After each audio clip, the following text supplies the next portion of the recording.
Glossofobi yani topluluk önünde konuşma korkusu oldukça yaygın. Bu videoda bu konuda size yardımcı olabilecek 5 ipucunu paylaşıyorum. İlk maddemiz tabii ki hazırlık ve prova.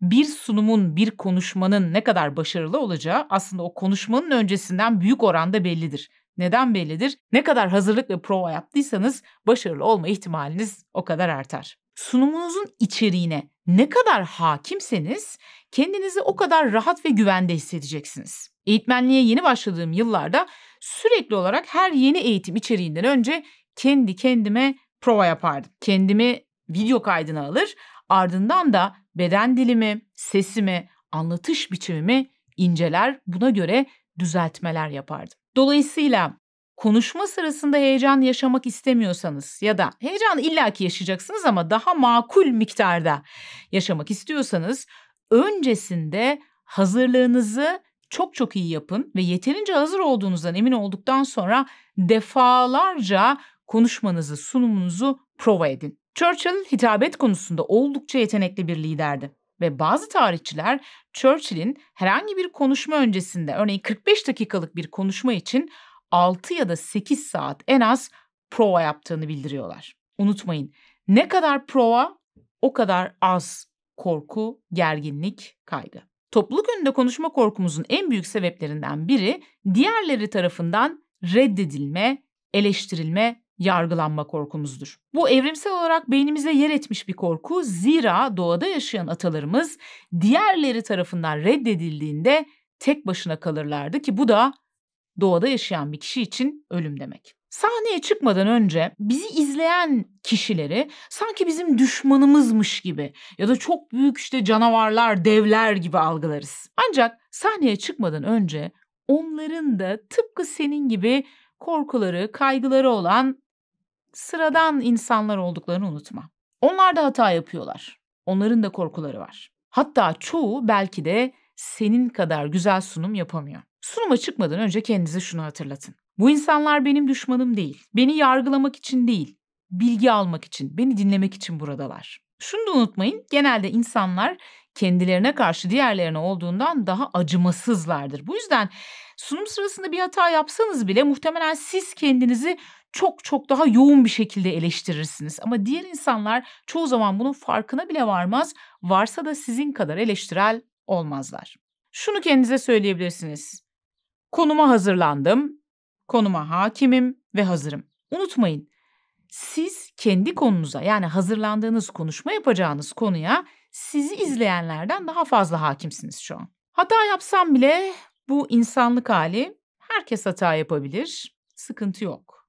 Bu telkinleri kendinize vermeye çalışın. Sunum sırasında kaygılandığımızda odağımız, dikkatimiz ister istemez kendimize yönelir. Şu anda nasıl duruyorum?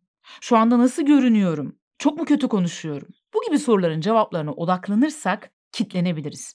Bu yüzden bunu yaptığınızı fark ettiğiniz an odağınızı tekrar anlattığınız konuya çekmeye çalışın. Ve tabii ki heyecanımızı yönetirken beden dilimiz çok önemli. Beden dili sadece karşı tarafı etkilemekle kalmaz.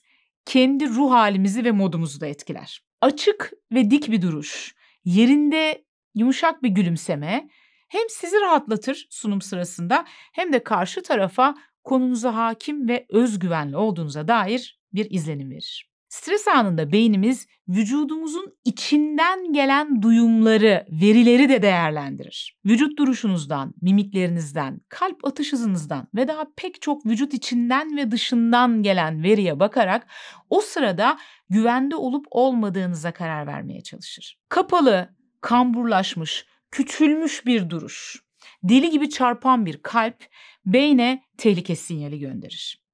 Ve bu da sizin stresinizi arttırır. Bu yüzden ayakların omuz hizasında açık, omuzlar aşağıda ve geride. Sırtın dik, eller kollar rahat ve açık.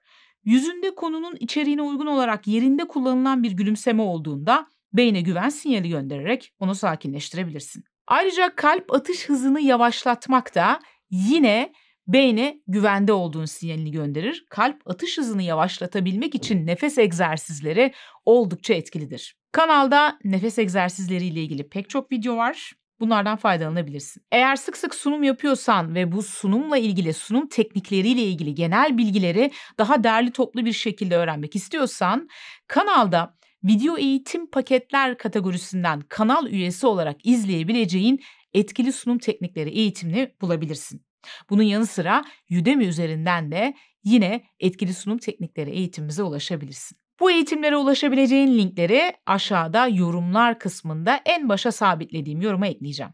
Ve 5. maddemiz, heyecanı normalleştir. Bakın, bugün senelerdir sahneye çıkan, son derece profesyonel olarak bu işi yapan insanlar da dahil olmak üzere neredeyse herkes sahneye çıkmadan önce heyecanlanır. Bu çok normaldir, çok doğaldır ve hatta gereklidir.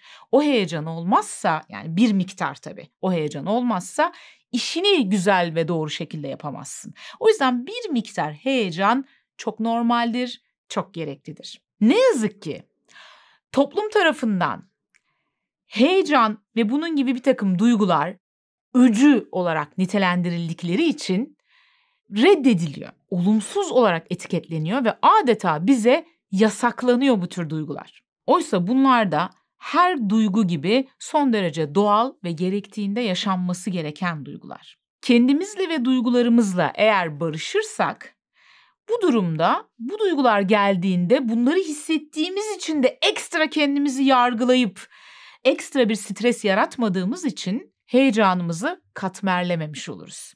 Kendinle ve duygularınla barışabilmek ve stresini yönetebilmek senin için önemli bir konuysa bu konuyla ilgili bu kanalda pek çok video bulabilirsin. Siz topluluk karşısında herhangi bir konuşma yaptığınızda ya da sunum yaptığınızda zihninizden hangi düşünceler geçiyor yorumlarda lütfen paylaşın.